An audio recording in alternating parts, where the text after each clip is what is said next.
1 தேதியிலிருந்து தமிழ்நாடு முழுக்க வீடு வீடா போய் மக்களை சந்திக்க இருக்கிறோம். அமைச்சர்கள், நாடாளுமன்ற உறுப்பினர்கள், சட்டமன்ற உறுப்பினர்கள், கழக முன்னோடிகள் எல்லாம் அவங்க சொந்த வாக்குச்சாவடிகள் இருக்கக்கூடிய வீடுகளுக்கு நேரிலே போக போறாங்க.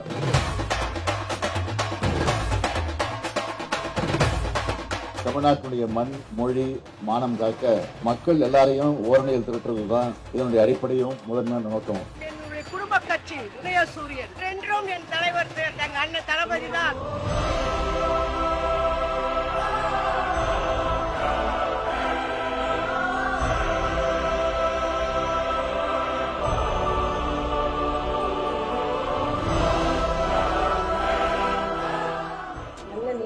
நேரம் நல்ல மழை பொழியுது. அவருதான் இதோட முதலமைச்சர் தமிழ்நாட்டுக்கு எப்பவுமே.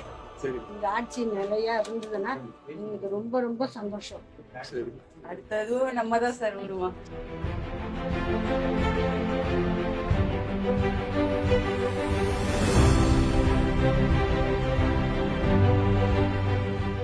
யார் உங்க எம்எல்ஏ?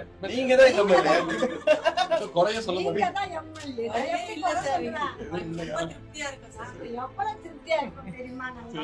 சொல்ல முடியாது.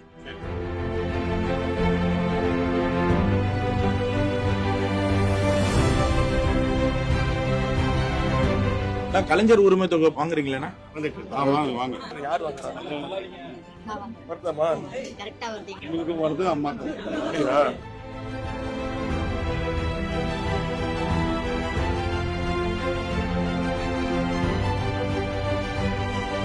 அவரை எதிர்த்து நிக்கிறதுக்கு ஆள் இல்லைன்னு சொல்ல முடியும். யாருங்களும் டெபாசிட் காலி. அந்த அளவுக்கு அவருடைய ஃபீல்டு ஒர்க் நம்ம எப்போ எது வேணாலும் டக்குன்னு கிடைக்கும். ஸ்டேட்டா இருந்து நம்ம ஃபர்ஸ்டா இருந்தா கூட வேர்ல்டு வைட் நம்ம முன்னுக்கு போனோம்னா அதுக்கு இவங்களுடைய ஆட்சி முக்கியம் சார். நம்ம இப்போ விட்டுட்டோன்னு வச்சுங்களேன், நம்ம பசங்கலாம் பின்னாடி திரும்பி ஒரு 5 வருஷம் பின்னாடி போயிடும். பெரிய பிரச்சனையே தேர்ட் லாங்குவேஜ்ங்கிற ஒரு விஷயம் ரொம்ப தமிழ்நாட்டையும் பாதிக்கிற அளவுக்கு வந்துகிட்டு இருக்கு. அதை பேஸ் பண்றதுக்கு நல்ல கெத்தான முதலமைச்சர் ஸ்டாலின் தான். அதனால 26லயும் அவர் தான் வரணும், 31லயும் அவர் தான் வரணும்.